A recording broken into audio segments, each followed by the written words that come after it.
Hello दोस्तों, कैसे हैं आप लोग।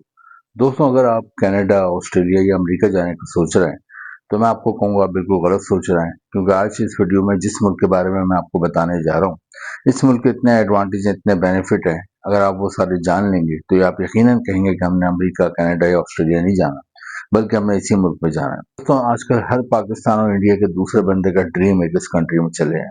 जी दोस्तों, मैं बात कर रहा हूँ न्यूजीलैंड की।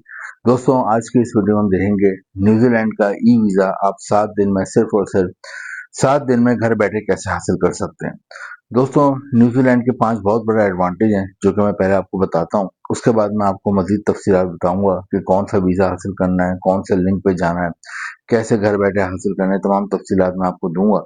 वीज़ा फ़ीस कितनी है, वहाँ तनख्वाह कितनी है, लेकिन पहले मैं आपको इसके 5 बेनिफिट बताता हूँ, ताकि आपको पता चले क्यों न्यूजीलैंड अमेरिका, कनाडा या ऑस्ट्रेलिया से ज़्यादा बेहतर इस वक़्त कंट्री है। दोस्तों, न्यूजीलैंड का सबसे बड़ा फ़ायदा तो ये है कि जैसा कि मैंने आपको बताया कि इसका आपने वीज़ा घर बैठे हासिल करना है, आपको कहीं जाने की ज़रूरत नहीं है।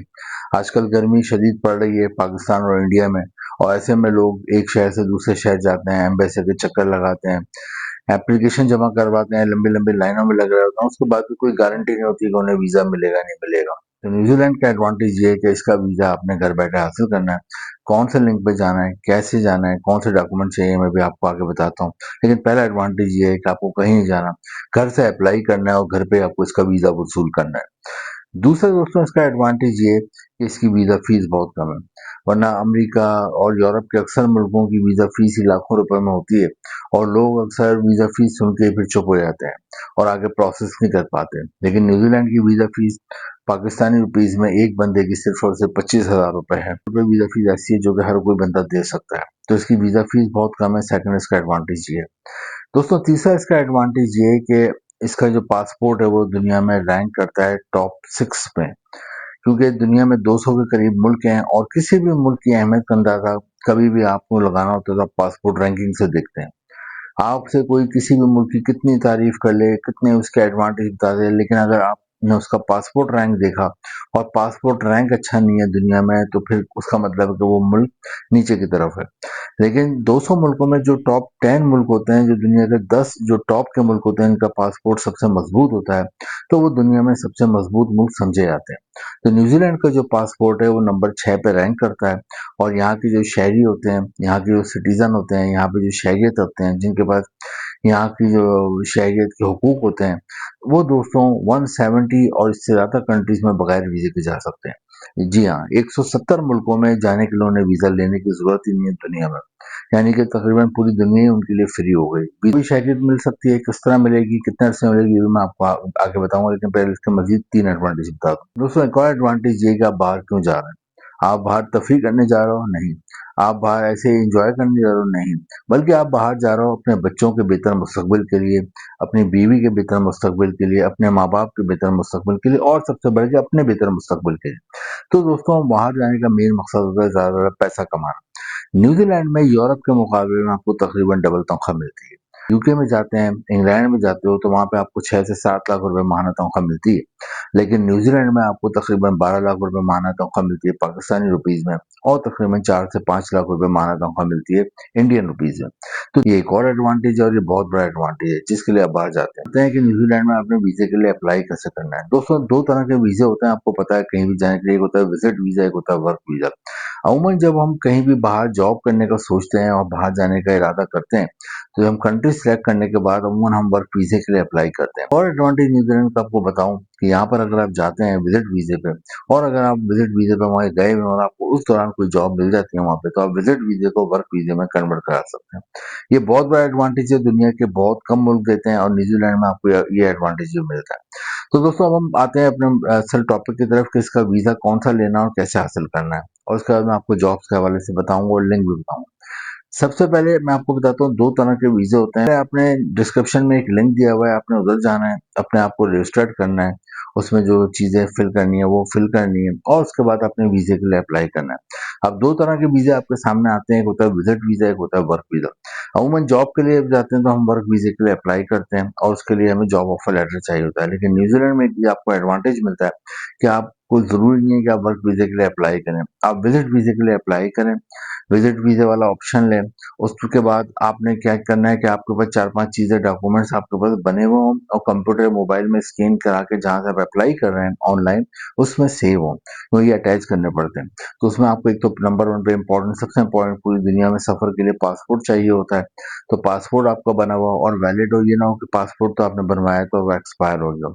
पहली चीज़ आपका पासपोर्ट हो, दूसरा आपका एक बैंक स्टेटमेंट हो और ये नहीं कि बैंक स्टेटमेंट में कोई आपको बहुत करोड़ों रुपए दिखाने हैं, बल्कि आपके अगर 1 से 2 लाख रुपए भी हैं तो वो भी चल जाता है। थर्ड नंबर पे आपका फैमिली रजिस्ट्रेशन सर्टिफिकेट हो, हेल्थ सर्टिफिकेट हो और एक कैरेक्टर सर्टिफिकेट हो कि आपको क्राइम वगैरह में नहीं है और फोटो हो और आईडी कार्ड। ये चीज़ें आपने स्कैन करा के अपने कंप्यूटर मोबाइल जिससे भी आपने अप्लाई करना है उसमें सेव कर लेना है। उसके बाद जो नीचे एक लिंक दिया हुआ है डिस्क्रिप्शन में, वहाँ जाना है, अपने आप को रजिस्टर्ड करना है और ये चीज़ें अटैच करके विजिट वीज़ा के लिए अप्लाई कर देना है। अमूमन 7 से 10 दिन में आपको रिप्लाई आ जाता है और विजिट वीज़ा आपको 3 से 6 महीने का मिल जाता है। विजिट वीज़ा पे आप न्यूज़ीलैंड जाते हो, वीज़ा फीस भी मैंने बताया कम, एक आदमी की 25,000 रुपए वीज़ा फीस है। तो विजिट वीज़ा पे आप न्यूज़ीलैंड जाते हैं, तो विजिट वीज़ा पे फिर आप न्यूज़ीलैंड पहुँच जाते हैं। तो न्यूज़ीलैंड के लिए थोड़ा-सा बता दूँ आपको, न्यूज़ीलैंड की आबादी तकरीबन 50 लाख है, इसका दारुल-हुकूमत है, उसका नाम है वेलिंगटन, लेकिन जो इनका सबसे बड़ा शहर है उसका नाम है ऑकलैंड। दोस्तों न्यूज़ीलैंड के लोग बहुत फ्रेंडली होते हैं, यहाँ पे कोई क्राइम वगैरह का रेट ना होने के बराबर है और ये बहुत ही पीसफुल कंट्री है, बहुत ही ज़बरदस्त कंट्री है, बहुत ही क्लीन कंट्री है और यहाँ एक इस वक़्त ये आइडियल कंट्री है, पाकिस्तान और इंडिया के लोगों का ड्रीम है कि इस वक़्त न्यूज़ीलैंड पहुँच जाए। तो दोस्तों न्यूज़ीलैंड में जब आप पहुँच जाते हैं विज़िट वीज़े पे, तो ये समझदार लोग होते हैं, वो कोशिश करते हैं वहाँ पे कोई भी जॉब की बात डन कर लें। अब जॉब कौन-कौन सी है वो मैं आपको बता देता हूँ। क्यों जॉब की बात डन कर लें? इसलिए जॉब की बात डन कर लें, जो मैंने आपको पीछे एक एडवांटेज बताया कि अगर विज़िट वीज़े पे आप वहाँ पहुँचते हैं और आपको कोई जॉब वगैरह मिल जाती है, तो आप विज़िट वीज़े को वर्क वीज़े में कन्वर्ट करा सकते हैं। तो ये पहला ऑब्जेक्टिव होता है यहाँ से जो लोग जाते हैं पाकिस्तान इंडिया से, कि वहाँ कोई जॉब की बात डन करके जॉब शुरू कर दें। जॉब कौन-कौन सी है वो आपको बता देता हूँ। सबसे ज़्यादा दोस्तों यहाँ पे जॉब है वो है डेयरी और मीट की सनत में। डेयरी कहते हैं दूध की सनत और मीट कहते हैं गोश्त की सनत। पूरी दुनिया में यहाँ से दूध और गोश्त एक्सपोर्ट होता है, उसकी वजह है कि यहाँ पे गाय, भेड़, बकरियाँ और मवेशी बेतहाशा हैं। यहाँ की मैंने आपको आबादी बताई 50 लाख, लेकिन यहाँ 5 करोड़ के करीब गाय, भेड़, बकरियाँ और मवेशी हैं। तो इतना ज़्यादा यहाँ पे मवेशी हैं, तो जिसकी वजह से यहाँ दूध बहुत ज़्यादा होता है और गोश्त बहुत ज़्यादा होता है और अक्सर जो हमारे पाकिस्तान, इंडिया में ड्राई पाउडर यूज़ होता है, दूध का बच्चों के लिए यूज़ होता है या जो बड़े हम चाय, कॉफ़ी वगैरह में यूज़ करते हैं, ज़्यादा न्यूज़ीलैंड से ही आता है।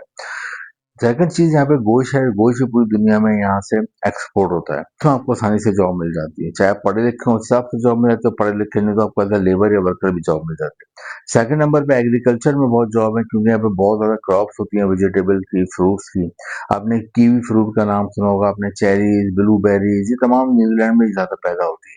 तो न्यूज़ीलैंड में इस तरह बहुत सारी वेजिटेबल्स भी हैं, तो अगर आपने एग्रीकल्चर के हवाले से कोई आपको काम आता है, खेती-बाड़ी जिसे हम कहते हैं, पाकिस्तान, इंडिया में आम ज़बान में, उस हवाले से कोई काम आता है, तालीम है, तो आपको अच्छी जॉब मिल जाती है।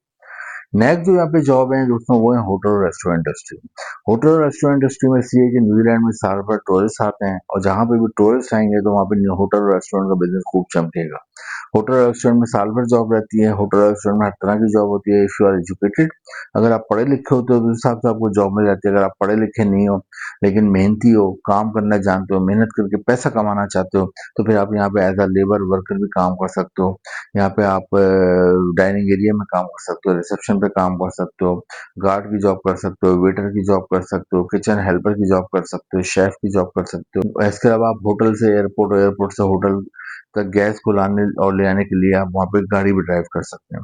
इसकी बहुत जॉब है। इसके अलावा दोस्तों कंस्ट्रक्शन के हवाले से अगर आपकी कोई भी तालीम है, आपका कोई भी डिप्लोमा है, इंजीनियरिंग है, कंस्ट्रक्शन, सिविल, आर्किटेक्चर के हवाले से, तो आपको अच्छी जॉब मिलती है या फिर तालीम नहीं लेकिन आपको स्किल आते हैं।